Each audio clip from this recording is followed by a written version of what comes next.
కీర్తన గ్రంథం 33 మొదటి నుంచి చదువుదాం.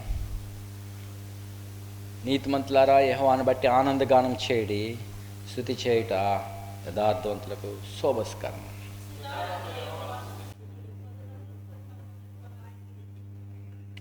ఆయనను గురించి నూతన కీర్తన పాడుడి, ఉత్సాహధ్వనితో ఇంపుగా వాయించుడి. ఆయన నీతిని న్యాయమును ప్రేమించున్నాడు. లోకము యెహోవా కృపతో నిండి ఉన్నది.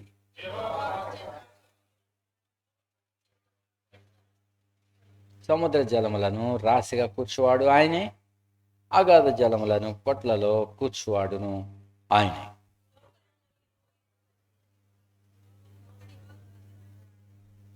ఆయన మాట సెలివిగా దాని ప్రకారం ఆయన ఆజ్ఞాపింపగానే కార్యం స్థిరపరచబడింది.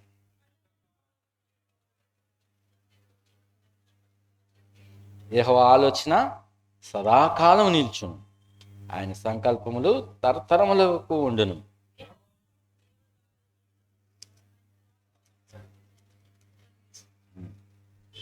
యెహోవా ఆకాశములో నుండి కనిపెట్టుచున్నాడు, ఆయన నరుల అందరినీ దృష్టించుచున్నాడు. ఆయన వారందరి హృదయములను ఏకరీతిగా నిర్మించినవాడు, వారి క్రియలని విచారించువాడు, వారిని దర్శించువాడు.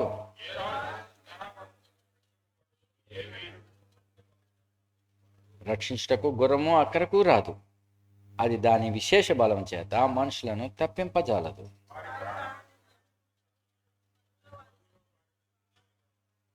యెహోవా దృష్టి ఆయన భయభక్తులు గల వారి మీదను, ఆయన కృప కొరకు కనిపెట్టుకుని వారి మీదను నిల్చున్నది.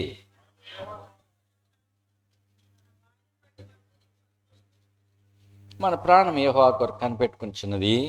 ఆయనే మనకు సహాయమును మనకు కేడమునై ఉన్నాడు. ఆమేన్. ప్రార్థిస్తాం. ప్రభా, సమయాన్ని కీర్తనలో నుంచి మాకు అనుగ్రహించిన ఇద్దరు భాగాన్ని బట్టి నీకు వందనాలు. దయచేసి ప్రభా మాతో మాట్లాడి కొద్ది సమయం నీ సన్నిధిలో ప్రార్థన చేయటకు కొన్ని మాటలు ద్వారా మమ్మల్ని పురుకొల్పండి. నీ వాక్యము ఆత్మైనది, నీ వాక్యము జీవమైనది ప్రభా. కాబట్టి మాకు నీ వాక్యం ద్వారా ఆలోచన ఇచ్చి నడిపించండి. మమ్మల్ని ప్రేరేపించి నీకు అనుకూలమైన రీతిగా ఉండినట్లు, నీకు అంగీకారంగా ఉండినట్లు మమ్మలను సిద్ధపరచమని యేసు ప్రభువును వేడుకుంటున్నాం తండ్రి.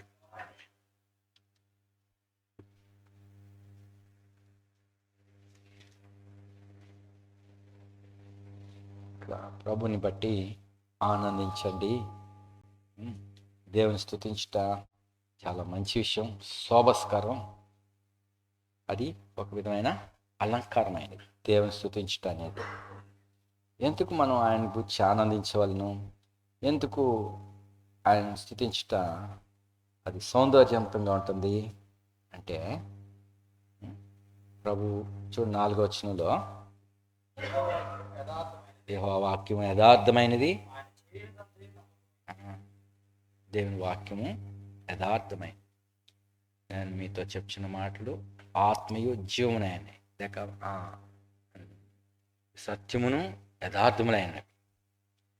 సో దేవుని మాట సత్యమైనది, యథార్థమైనది. మరి ఆయన చేయ కార్యములన్నీ ఎలాంటివి? నమ్మకమైనవి. మరి ఇప్పుడు 5వ వచనం,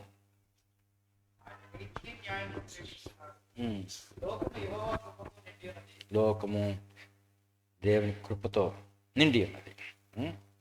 కాబట్టి సమస్తం ఆయన ద్వారా కలిగినాయి. మరి ఇప్పుడు మనం ఆయన చేసే కార్యాలను బట్టి మనం చూసాం. ఇజ్రాయేలీలను విడిపించినప్పుడు ప్రజల మధ్యలో ఆయన ఎట్టి కార్యాలు చేశాడో చూసాం. సృష్టిని అంతా ఆయనే సృష్టించాడు. ఆకాశము, భూమి, సముద్రము, అందులో ఉన్న సమస్తం, మరి కలిగినది అన్నీ కూడా ప్రభు ద్వారానే కలిగినాయి. ఆయన లేకుండా ఏదీ లేదు. మరి ఇప్పుడు దేవుని పిల్లలుగా మనం ఏం చేయాలి? ఇప్పుడు ఆయన చేసే కార్యాలన్నిటిని బట్టి మనం ఎల్లప్పుడూ కృతజ్ఞతగాను ఆనందంతోనూ ఉండవాలని. అంతేకాదు, మరి మన మీద దేవుని కృపను కోరుకోవాలా.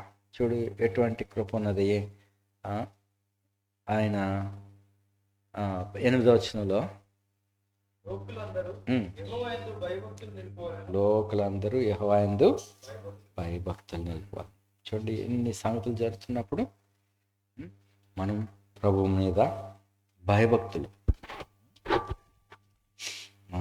దేవుని యందు భయభక్తులు. ఎందుకు భయభక్తులు అంటే, చూడు ఇంకో మాట అందులో, భూలోక నివాసులందరూ సో ఆయన ఎడల మనం భయము, భక్తి లేక గౌరవం. ఆయన పరిశుద్ధుడగు దేవుడు, ఆయన సమస్తమును చేయగలవాడు. ఆయన కృప మీద ఆధారపడవాలని. చూడు 5వ వచనం, ఆయన నీతిని న్యాయమును ప్రేమించున్నాడు, లోకము యెహోవా కృపతో నిండి ఉన్నది. సో ఆయన కృప, ఆయన భయభక్తులు గల వారికి ఎంతో ఎక్కువగా ఉన్నది. అందరికీ ఆయన కృప సరిపోతుంది. అది ఎవరికి కూడా తక్కువ కాదు, అందరికీ ఇవ్వగలిగినంత ఉన్నది ఆయన దగ్గర. మరి ఆయన సమస్తాన్ని సృష్టించిన వాడు, దయగలవాడు, పరిశుద్ధుడు, న్యాయవంతుడు. అయితే అన్యాయం చేసేవారి ఎడల, అతిక్రమం చేయవారి ఎడల, అపిత్రులైన వారి ఎడల భయభక్తులు, దేవుని వాక్యం నాకు భయపడలేకపోవటం వలన అటువారి మీద వాళ్ళు అపాయంలోకి వెళ్తున్నారు. ప్రభు వాళ్ళని విడిచిపెట్టినప్పుడు అపవాది చేతిలో పడుతున్నారు వాళ్ళు. అపవాది వారికి ఏలికగా ఉంటాడు, మరణము వారికి కాపలాగా ఉంటుంది. కాబట్టి మరి దేవుని దగ్గర సమృద్ధి అయిన కృప ఉన్నది. మన ప్రభువైన యేసుక్రీస్తు కృపాసత్య సంపూర్ణుడు. ఆయనను దేవుడు మనకిచ్చాడు. ఆయన ద్వారా సమస్తం కలిగిని ఆయన శరీరముగా వచ్చి కృపాసత్య సంపూర్ణుడు అయినాడు. దేవుని యొక్క సర్వసంపూర్ణత క్రీస్తులో శరీరముగా నివసిస్తుంది. దేవుడు ఆ శరీరంలో నివసించాడు. ఆయన ఆ శరీరంలో మనందరి కొరకు ప్రాయశ్చిత్తం చేశాడు. మరి శిలువలో రక్తం కార్చి చనిపోయాడు. మన దోషములన్నిటినీ ఆయన మోసుకుని పోయి లోక పాపమంతటినీ మోసి ఆయన దానికి ప్రాయశ్చిత్తం చేయబడ్డాడు. ఇది సృష్టికర్త అయిన వాడు తక్కువగా చేయబడటం ఏంటి? ఆ మానవుడిగా చేయబడి అందరి కొరకు ప్రాయశ్చిత్తం. ఆయన ద్వారా సమస్తం కలిగిని కదా, ఆయనే స్వయముగా శరీరంలోనికి వచ్చి శరీరములో అందరి దోషముల కొరకు ప్రాయశ్చిత్తం చేశాడు. మరి అందరికీ కృప ఇచ్చే సమృద్ధి ఆయన దగ్గర ఉన్నది. ప్రాయశ్చిత్తం అయింది, శిలువలో రక్తం కార్చి ప్రాయశ్చిత్తంగా చనిపోయాడు, సమాధి చేయబడ్డాడు. లేఖనం ప్రకారం ఆయన 3వ దినమున లేపబడ్డాడు. ఆయన లేపబడి ఆరోహణమై తండ్రి కుడి పార్శ్వన ఉన్నాడు. పరలోకమునకు వెళ్ళినప్పుడు తండ్రి ఆయనను బట్టి మిక్కిలి ఆనందించినాడు. తన కుమారుడు అందరి కొరకు ప్రాయశ్చిత్తం చేశాడు. ఎందుకంటే తండ్రి పంపాడు. ఆ ఉద్దేశంలో తండ్రి ప్రేమను బట్టి తన కుమారుని ఇచ్చాడు. ఆయన మృతుల్లోంచి లేపాడు. లేపిన దేవుడు తండ్రి ఆయనను అభిషేకించాడు క్రీస్తుగా, లేక అభిషేకింపబడినవాడు, దేవుని చేత అభిషేకింపబడ్డాడు. అదే ఏంటది? మెస్సయా. మెస్సయా అనగా అభిషిక్తుడు. మెస్సయా అనే మాట గ్రీకులో క్రీస్తు, తెలుగులో అభిషేక్తుడు, హెబ్రీలో మెస్సయా. మెస్సయా అనగా క్రీస్తు, క్రీస్తు అనగా అభిషేక్తుడు. ఎవరి చేత అభిషేకం పడ్డాడు? ఆయన తండ్రి చేత. ఆయన మహిమా ప్రభావాలు పొంది ఉన్నాడు. ఇప్పుడు తండ్రి దగ్గర పుచ్చుకున్నాడు. ఆయన యందు విశ్వాసం ఉంచేవారికి, ఆయన యందు భయభక్తులు గల వారికి సమృద్ధి అయిన కృప. ఆకాశం కంటే భూమి ఎంత ఉన్నతంగా ఉన్నదో ఎవడైనా లెక్కేయగలడా? భూమి కంటే ఆకాశము ఎంత ఎత్తుగా ఉన్నదో. ఇక్కడి నుంచి ఇది ఆకాశంలో ఉన్నది, ఇది భూమి కదా. ఈ సూర్య కుటుంబము ఎక్కడుంది? ఆకాశంలో ఉంది. మరి ఈ ఆకాశంలో మరి భూమి నుండి విశ్వంలో ఎంత దూరం ఉందో ఎవరైనా లెక్కేయగలరా? ఎవరు ఎన్నటికి ఈ దూరము, ఈ వైశాల్యము లెక్క కట్టలేరు. ఇది అసాధ్యం. అంత విశాల ఆకాశం. ఈ ఆకాశమును పరిచిన దేవుడు, అందులో సమస్త జ్యోతులను నిర్మించిన వాడు, మరి వాటికన్నిటినీ ఎరిగినవాడు కూడా, సృష్టించి వాటి ఏ నక్షత్రం, ఏ మహిమ, ఏ కక్షలో ఏ నక్షత్రాన్ని నుంచి ఎంత దూరం ఉండాలి, ఎంత దూరం వెళ్ళిపోయి మళ్ళీ సమీపించాలి, ఈ లెక్కలన్నీ ఆయన మాత్రం వేసి ఉన్నాడు. మరి ఇంత అనంత జ్ఞాని, ఇంత అనంత జ్ఞాని ఇప్పుడు మహిమా ప్రభావాలతో మనందరి కొరకు సహాయం చేయగలవాడే అన్నాడు. కాబట్టి ఇప్పుడు మనం ఆయన యందు విశ్వాసం ఉంచవలను. చూడు, ఇప్పుడు ఆయన యందు భయభక్తులు గల వారికి ఆయన కృప ఎంతో సమృద్ధిగా ఉన్నది. మరి చూడు, మళ్ళీ 5వ వచనం, ఆయన నీతిని న్యాయమును ప్రేమించున్నాడు. సో లోకము దేవుని కృపతో నిండి ఉన్నది. సో ఇంత కృపను అనుభవించడానికి ఏం చేయాలా? భయభక్తులు. 8వ వచనం,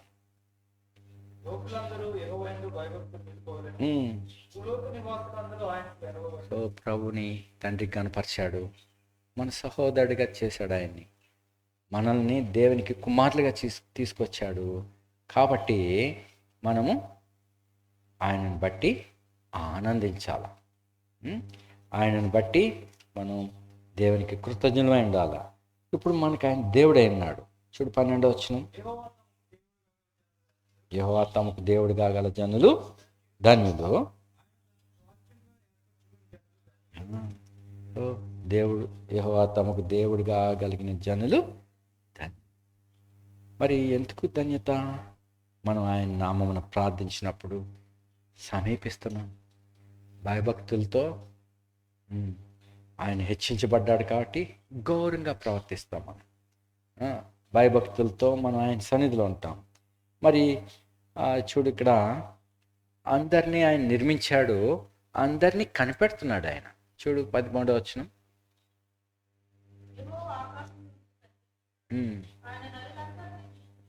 అందరినీ ఎరిగిన ప్రతి మనిషిని, ప్రతి వాణిని, వారు ఏమేమి చేస్తున్నారో అందరినీ దృష్టించగలడు. అయితే నీతిమంతులను ఆయన పరిశీలిస్తూ ఉంటాడు, ఇంట్రెస్ట్గా ఉంటాడు. ఈ భక్తిహీనులు కూడా, వాళ్ళు చేసే కార్యాలు కూడా ఆయనకు తెలుసు. అయితే వాటన్నిటినీ ఓ రోజు వస్తుంది. చూడు 15వ వచనం,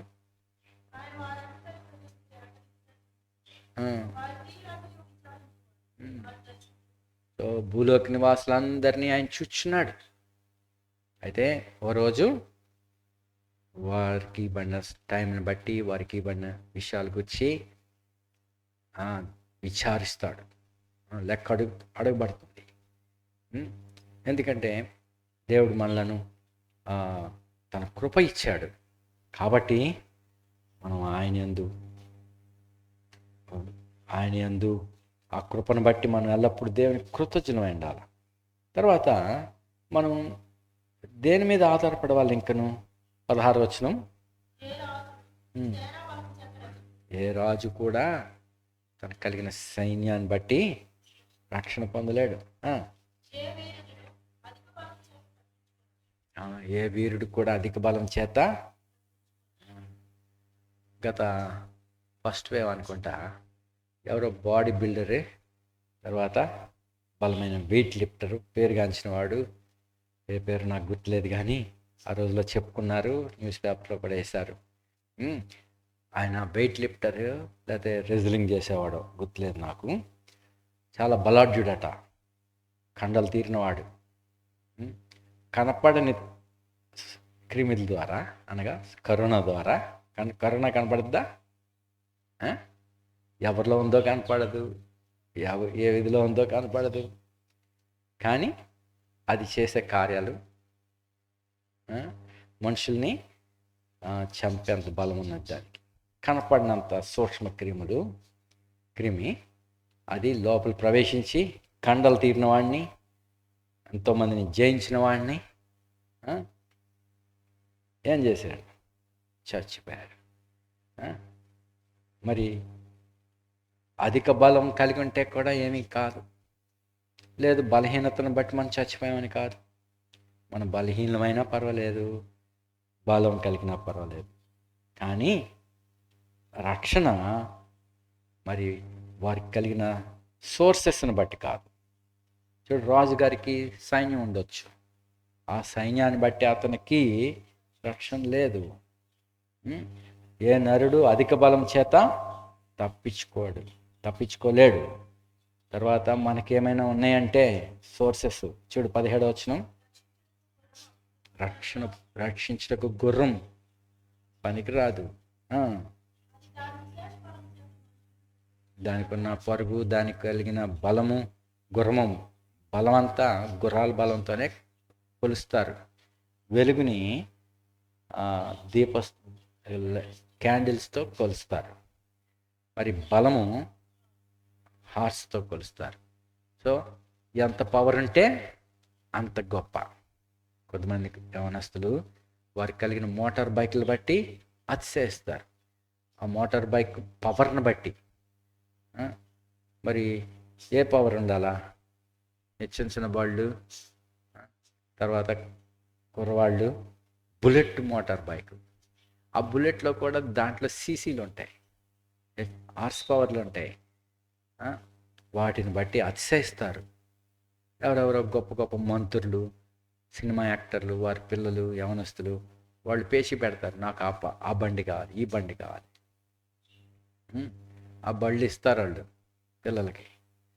అది వీధుల్లో వేసుకుని స్నేహితుల దగ్గర పోయి కాలేజెస్లో అక్కడక్కడ తిరిగి మరి బాగానే వెళ్ళి వస్తూ ఉంటారు. అదే బండి చేత ఓ రోజుకి చచ్చిన వాళ్ళు అనేక మంది ఉన్నారు.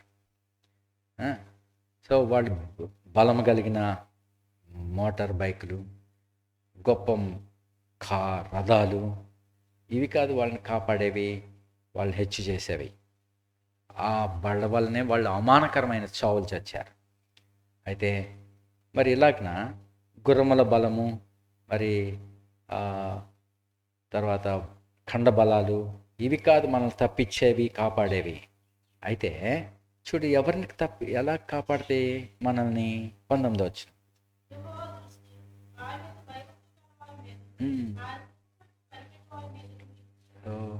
ఆయన దృష్టి బలం గల వారి మీద, లేక గుర్రముల బలమైందో ఆనందించే వాళ్ళ మీద, ఆయా సంగతుల మీద అతిశయించేటి వాళ్ళ మీద, అనుకున్నది చేయగలను అనుకున్న వాళ్ళ ద్వారా, ఈ లోక సంబంధమైన జ్ఞానం ద్వారా విజయం లేదు. ఎవరికి ఉన్నది విజయం? ఆయన కృప కొరకు, ఆయన యందు భయభక్తులు గల వారి మీదను ఆయన కృప కొరకు. ఒకటి భయము, భక్తి. దేవుని వాళ్ళు భయం, భక్తి అంటే ఎలా వస్తుంది? అంటే ఏంటి? ఇప్పుడు మనం ఎవరి సన్నిధిలో ఉన్నాం? దేవుని సన్నిధిలో ఉన్నాం. అలాగనే కొద్దిమంది దైవజనులు వస్తారు. వారి దగ్గర మనం ఎట్లా ఉంటాం? భయము కలిగి ఉంటాం. భయము, గౌరవం. గౌరవంతో కూడిన భయం, చంపేస్తారని భయం కాదు. మరి ఇప్పుడు భక్సింగ్ గారు దగ్గర వెళ్ళేటప్పుడు సహోదరులు ఆయనతో మాట్లాడటానికి వెళ్ళే ముందు ప్రార్థన చేసుకుని వెళ్తారు. నేను చూశాను మార్టిన్ గారి దగ్గర. ఎక్కడి నుంచో ఏదో బాధలు చెప్పుకుంటాకు వచ్చేవారు సేవకులు. వారు సేవకులే కదా, మరి నన్ను అడిగేవారు, మాటి నాన్న దగ్గరికి వెళ్ళాలి, ఇప్పుడు వెళ్ళొచ్చా, లేకపోతే ఎక్కడైనా సేవకు మీటింగ్కి వెళ్ళినప్పుడు ఈ విషయం గురించి నేను చెప్పాలనుకుంటున్నాను, వెళ్ళొచ్చా, అడగొచ్చా, ఏమంటారు, ఇలాంటి ప్రశ్నలు అడుగుతారు. మరి నన్ను అడిగి తెలుసుకుంటారు సామాన్యమైన వాడిని. ఎందుకని? నేను అక్కడ ఉన్నాను కాబట్టి. అంతేకాదు, సరే ఆయన ఈ విషయం నేరుగా చెప్పండి, యథార్థంగా చెప్పుకోండి, యథార్థంగా మాట్లాడితే ఆయన ఏమి బాగా యుక్తిగా మాట్లాడితే మాత్రం ఆయన మిమ్మల్ని మీ మాటలని తోసేస్తారు. యథార్థతను ప్రేమిస్తాడు, నేను ఎరుగుదును కాబట్టి ఆ మాట ఆ విషయం. మీరు తప్పు చేశారా? తప్పు చేశామని చెప్పండి అని కౌన్సిల్ చేసి చెప్పేవాడిని. మరి అది కూడా చెప్పుకోవటానికి ఏం చేసేవారు, ఒక్కొక్క చోటకు పోయి ప్రార్థన చేసుకొని భయంతో మార్టిన్ గారి దగ్గరికి వెళ్ళాం. ఒక మనుషుడు ఆయనకెందుకు భయపడాలా? మనుషులు ఎందుకు భయపడాలి? మనిషి కాదు ఆయన. ఆయన ఎవడు? దేవుని సేవకుడు. సమూయేలు ఎవడు? దేవుని సేవకుడు, ప్రవక్త. సమూయేలు దేవుడు పంపాడు బెత్లెహేంకి. సౌలు మరి ఎన్నో రోజులుగా, నెలలుగా, సంవత్సరాలుగా కనిపెడతా ఉన్నాడు, వాడు బుద్ధి తెచ్చుకుని వస్తాడేమో అని. గద్దించాడు. మరి వాడు తిరుగుబాటు చేశాడు సమూయేలు. తనే కదా రాజుగా చేయటానికి, తన ద్వారానే కదా దేవుడు అతను అభిషేకించాడు. మరి సమూయేలు ఎట్లా సౌలు భయభక్తులు కలిగి ఉన్నాడా? లేదు. సమూయేలు లక్ష్య పెట్టలేదు. తన బ్రతుకు కాలం అంతట్లో మరి సమూయేలు దగ్గరికి రాలేదు. సమూయేలు ఏం చేస్తా ఉన్నాడు? ఏడుస్తున్నాడు. అయ్యో పిల్లోడు ఎలాగ అయిపోయాడే, మనసు మార్చుకోలేదు వాడు. కొడుకు ఎడల ఎట్టి ప్రేమ ఉంటుందో అలాగా సౌలు మీద ప్రేమతో ప్రార్థిస్తున్నాడు. వాడు నాశనం అవ్వాలని కాదు, మనసు మార్చుకోవాలి, భయభక్తులు కలిగి ఉండాలి, దేవుని క్రమాన్ని, ధర్మశాస్త్రం ప్రకారం అతడు ప్రవర్తించాలి అని. అది ఆశ. ప్రవక్తలు కోప్పడతారు. ఎందుకు? ప్రేమ. అది వాళ్ళని గద్దించినా, హెచ్చరించినా, లేకపోతే ఎందుకు పాని అని చెప్పి వదిలేయచ్చు. అయితే మరి సమూయేలు వెళ్తే అతను గుర్తించడు కాబట్టి అతనే తిరిగి రావాలి. ఒక తండ్రి దగ్గరికి తప్పు అయిన కుమారుడు తానే రావాలా. ఎందుకంటే అది తెలుసు అతనికి, కుమారుడికి తండ్రి మనసు తెలుసు, కానీ తను మనసు మార్చుకుంటే ఇష్టపడలేదు సౌలు. కాబట్టి అతని కొరకు అనుదినము ఏడుస్తున్నాడు. ప్రభు అన్నాడు, ఎంతకాలము నేను తృణీకరించిన వాడి మీద ఏడుస్తూ ఉంటావు? చూడు, సమూయేలు గ్రంథం 14 మొదటి సమూయేలు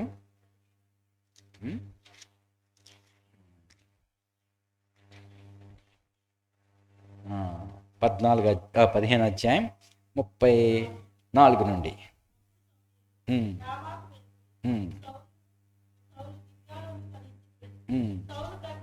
సౌలు బ్రతికిన దినములన్నిటను ఎంత సంవత్సరాలు బతికాడు, ఎంతకాలం రాజ్యం చేశాడు?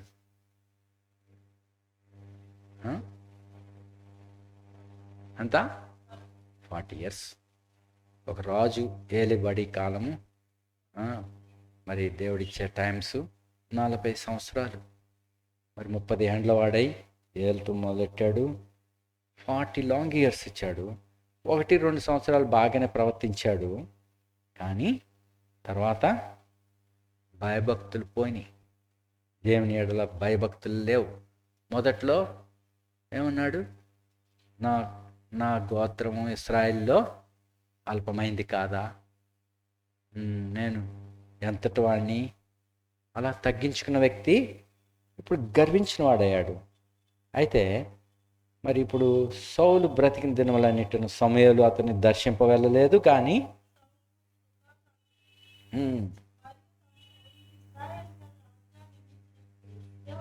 ప్రభు కూడా లాంగ్ ఇయర్స్ ఇచ్చినా కానీ వినియోగించుకోలేదు. అందుని బట్టి ఇప్పుడు 16:1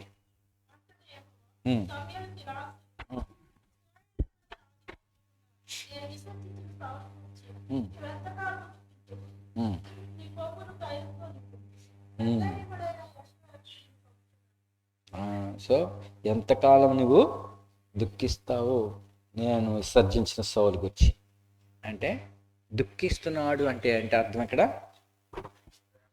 ప్రేమ. ఆ ప్రేమను అర్థం చేసుకోలేదు సౌలు. సో ప్రభు దయగలవాడు, గద్దించినప్పుడు విధేయత చూపించాలా. మరి అయితే ఇప్పుడు సమూయేలు ఎక్కడికి వెళ్ళాడు? బెత్లెహేముకు పంపబడినప్పుడు ఆ ఊరు వాళ్ళు చూడు 4వ వచనం,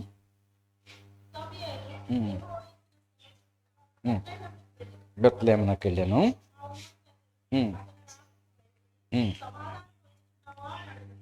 చూసారా ఇక్కడ ఊరి పెద్దలు ఏం చేశారు? భయపడ్డారు. ఎందుకు భయపడ్డారు? సమూయేలు గురించి ఆయన ప్రవక్త ఏం చెప్తాడో, ఆయన నోట వచ్చే మాట దేవుని మాట. అతని మాట ఏది పడిపోలేదు అన్నాడు అంటే అది జరుగుతుంది. ఆయన నోట నుంచి మరి కీడైనా సరే మేలైనా సరే వస్తుంది. కీడు వచ్చిందా, కీడు పలికాడా, కీడు అవుతుంది. అంటే ప్రవక్త దేవుని వశంలో అన్నాడు. ఆయన కోపాన్ని బట్టి, ఉద్రేకాన్ని బట్టి కాదు అది. ఆ కోపము దేవుడు ఆయన మీద పెట్టాడు. దేవుని కోపము ప్రవక్త ద్వారా కనపడుతుంది. అంతేగాని సమూయేలు సొంతగా కోప్పడ్డాడు అంటే అది దేవుని కోపం. మాట పలుకుతున్నాడంటే దేవుని మాట. ఇప్పుడు నేను ఇక్కడ మాట్లాడుతున్నాను, అక్కడ నా స్వరం వినపడుతుంది, అక్కడ వినపడుతుంది. ఇక్కడ నేను పలుకుతున్నాను కాబట్టి అక్కడ వినపడుతుంది. అలాగే దేవుని వశంలో ప్రవక్త ఉన్నాడు. మరి అక్కడ దేవుడు కోపము మరి అది కృపతో వస్తుంది, తక్కువగా కనపడుతుంది. అందుకనే ప్రవక్తలను వాళ్ళు తృణీకరించారు చాలామంది. పాతకాలంలో ప్రవక్తలను చంపారు, అర్థం చేసుకోలేదు. మరి భయభక్తులు లేవు. అయితే దేవుని యందు భయభక్తులు గల వారికి ఏ మేలు కొదవలేదు. ఆయన కృప కొరకు కనిపెట్టుకునే వారి మీద ఆయన ఆనందిస్తేవాడు. ఆయన కృప వారి మీద ఉంటుంది. కాబట్టి మరి మన ప్రభుపై నమ్మకించి మనం కనిపెట్టుకున్నారా. చూడు 21 వచ్చిన 33, 21.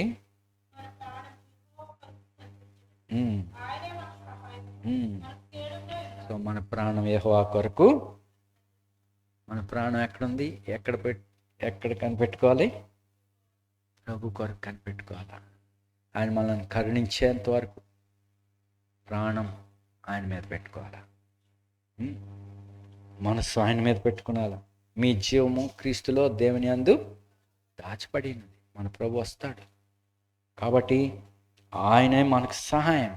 ఆయన ద్వారానే మనం తీసుకుని పోబడతాం, ఆయన ద్వారానే మహింపరచబడతాం. కాబట్టి ఇక్కడ ఏమన్నాడు 22వ వచనంలో,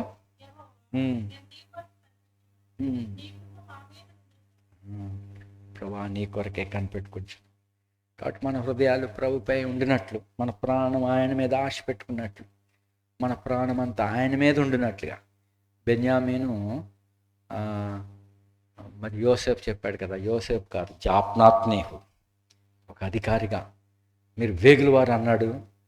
మీరు వాళ్ళు చెప్పేశారు మేము 12 మంది పిల్లలు, ఒక తండ్రి కుమారులు అది ఇది చెప్తే మేము 12 మందిమి, అయితే ఒకడు లేడు, అయితే మాకు ఒక చిన్నోడు ఉన్నాడు, వాడు మా తండ్రి దగ్గర ఉన్నాడు, ఈ మార్గంలో ఏదైనా ఆపద అవుతుందేమో అని చెప్పి వాడిని పంపలేదు.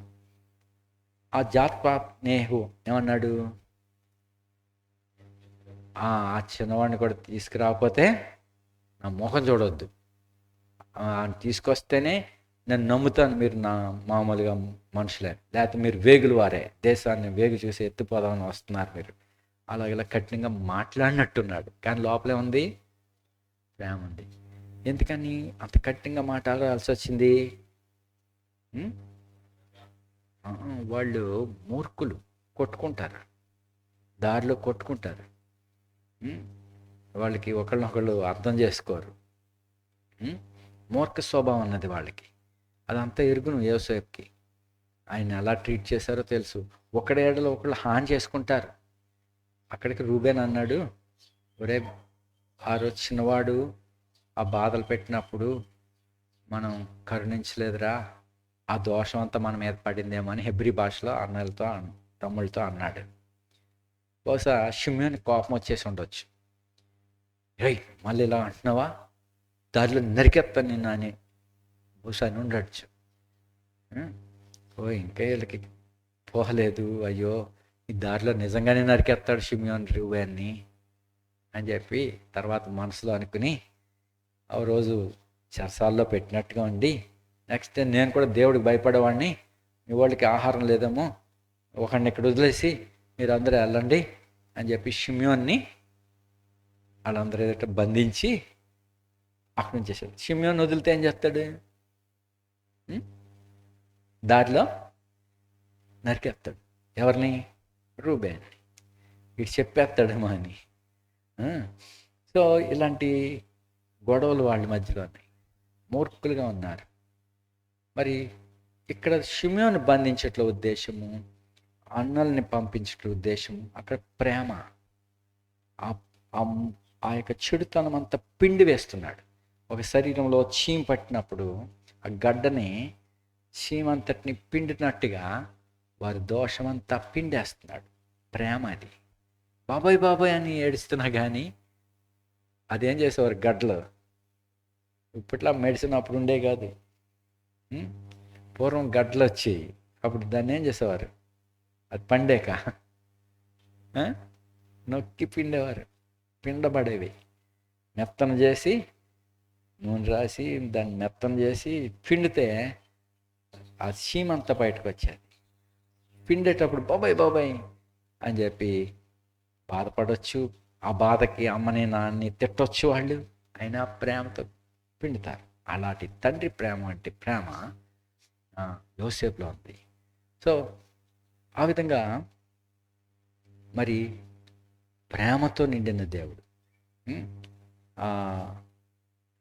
మరి అప్పుడు తిరిగి వాళ్ళు సహోదరుడివి భోజనం పెట్టాక వాళ్ళు తిరిగి పంపించేస్తామంటే గిన్నె అందులో పెట్టి ఆ చిన్నవాడిని ఇక్కడ ఉంచి మీరు వెళ్ళిరండి అని చెప్తానికి మొత్తమే తండ్రి దగ్గరికి సమావేశపరుస్తాడు ఓ రోజుని. కానీ ఇంకా దుష్టత్వం పోవాలా. అప్పుడు బెన్యామిన్ని సంచిలో ఆ గిన్నె ఉన్నది. అప్పుడు కోపం వచ్చింది వాళ్ళకి. మేమేమైనా దొంగతనం చేసేవాళ్ళని అనుకుంటున్నారు మీరు, కావాలంటే చూసుకోవాలని చెప్పి ఒక్కొక్కడు విరిగి అంటున్నారు. ఫస్ట్ పెద్దోడు మొదలుకొని చిన్నోడు రాకెళ్తున్నాయి సోదా.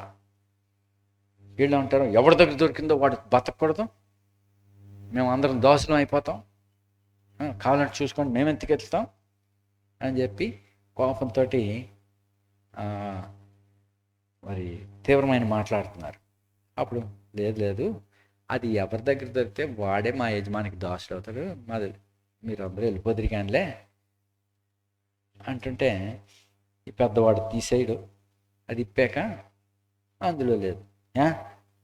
దొంగిలిస్తాం అనుకున్నా, దొంగలు అనుకుంటున్నారు మీరు, చచ్చిపోతాం కానీ మేము దొంగతనం చేయం, మేము అందరం ఇలాంటి వాళ్ళం, దేవుని భయపడే వాళ్ళం, మేము అబ్రహాం సంతానం అట్ట ఏదో చెప్పుండొచ్చు.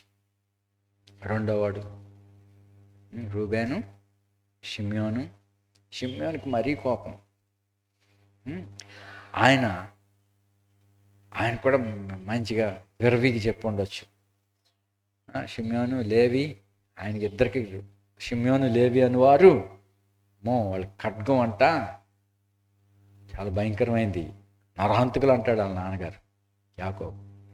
సరే, అలాగన ఒక్కొక్కరిని సోదా చేస్తూ ఉండగా ఇంకా లాస్ట్ వాడు వచ్చే వరకు కూడా వీళ్ళు మాట్లాడుతూనే ఉన్నారు.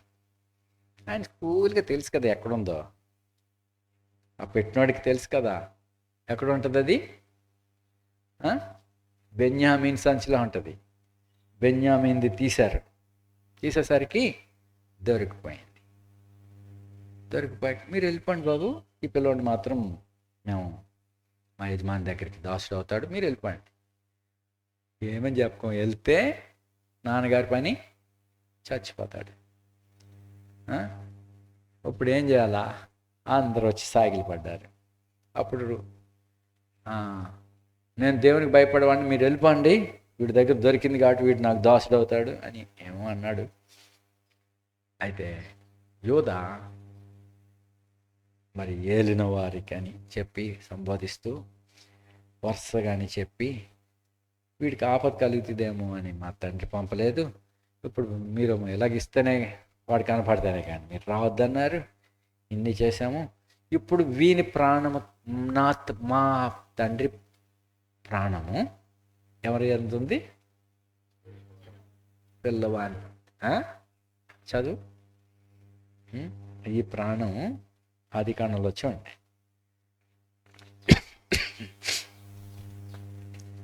ఆదికాండం యోసేపుతో మాట్లాడుతున్నప్పుడు యోధ సమీపించి ఈ మాటలు చెప్పాడు. 18 44-18 రీడ్.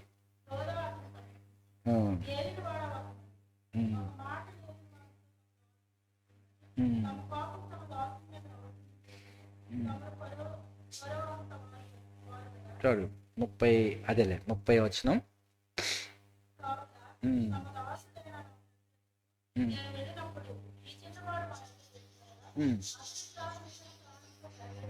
అతని ప్రాణము ఇతని ప్రాణముతో. సో మన ప్రాణము ఇప్పుడు యాకోబు ప్రాణం ఎక్కడుంది? బెన్యామీన్ అక్కడ లేకపోతే అవుట్, వెళ్ళిపోతాడు. సో ఇప్పుడు మన ప్రాణం ఎక్కడుంది? నిజంగానే ఉందా? ఇప్పుడు 21 వచ్చింది, 33-21.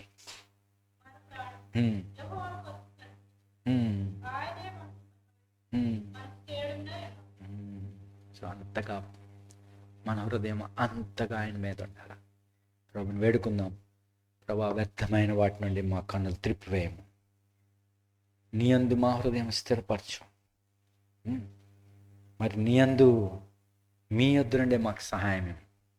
సో మనకు ఏ బలం వద్దు, ఏది అక్కర్లేదు, ప్రభు మనకు చాలు. ప్రభు మీద ఆధారపడవాలి, మనకు ఆయన సహాయం చేయవాడు. సో ఆయన కృప మీద ఆధారపడుతూ, ప్రభా నీవే మాకు సహాయకుడు, నీ కృప మా మీద వచ్చు.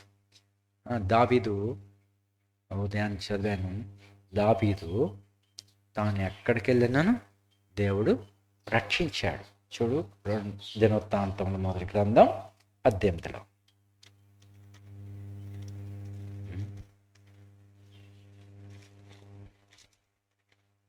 దినవృత్తాంతం 18 మొదటి గ్రంథంలో 6వ వచనం.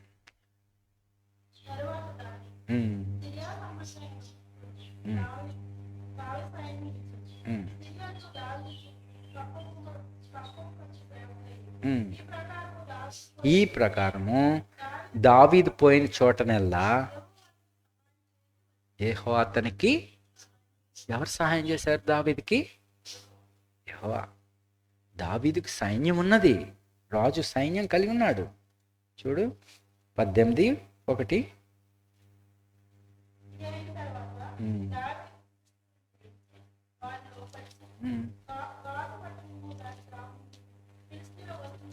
కాదు, ఇక్కడ దావీదు సైన్యం ఆయనతో కలిగి ఉన్నాడు, సైన్యం కలిగి ఉన్నాడు. కానీ అతడు సైన్య బలాన్ని బట్టి జయించలేదు. దేవుడు అతనికి సహాయం చేశాడు. ఎక్కడ సహాయం చేశాడు? ఈ ప్రకారము దావీదు పోయిన చోటల్లా, లేక ప్రతి స్థలములోనూ, ఎక్కడ పోతే అక్కడ, అంటే భూమి అంతా ఆయన నామం ప్రభావం కలది. కాబట్టి మనం ఎక్కడ పోయినా, భూమి అంతటా, ఈ విశ్వంలో ఎక్కడున్నా మనకు సహాయం చేయగలవాడు ఆయన మాత్రమే. దావీదు దేవుని మీద తన హృదయం, అలాగా తన ప్రాణం దేవుని హత్తుకొని ఉన్నది. అంతగా మన యథార్థంగా ప్రభుని హత్తుకున్నాడు. సో దావీదు అలాగే దేవుని హృదయానుసారుడు. అతడు పోయిన చోటనల్లా యెహోవా అతనికి సహాయం చేశాను. 13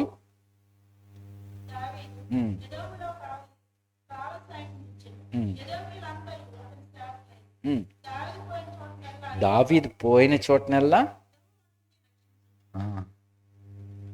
అతనికి రక్షణ ఎక్కడి నుంచి వచ్చింది? ఎక్కడ వచ్చింది? ఎక్కడికి వెళ్తే అక్కడ వచ్చింది. కాబట్టి దేవుని యొక్క సహాయం మనకు కావాలి. దేవుని సహాయం కావాలి. అంతేకాదు అనేక సహాయకులను ఆయనకి ఇచ్చాడు దేవుడు. చూడు 14.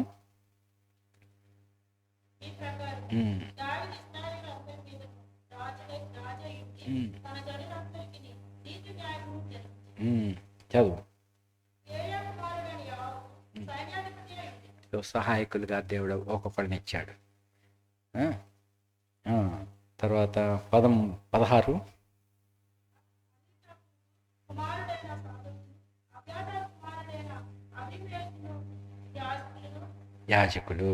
యాజకుల్ని ఇచ్చాడు దేవుడు. తర్వాత శాస్త్రుల్ని ఇచ్చాడు. తర్వాత అధికారులను ఇచ్చాడు. వీళ్ళందరూ చదువు మరి లాస్ట్లో, మరియు దావీదు యొక్క అలాగన సహాయాలు అన్నారు. దేవుడు ఇచ్చాడు. అలాగే దేవుని పని కొరకు, మన ప్రభువైన యేసుక్రీస్తు కొరకు మరి సంఘంలో అట్టి రీతిగా సహాయకులుగా ఉండాలి.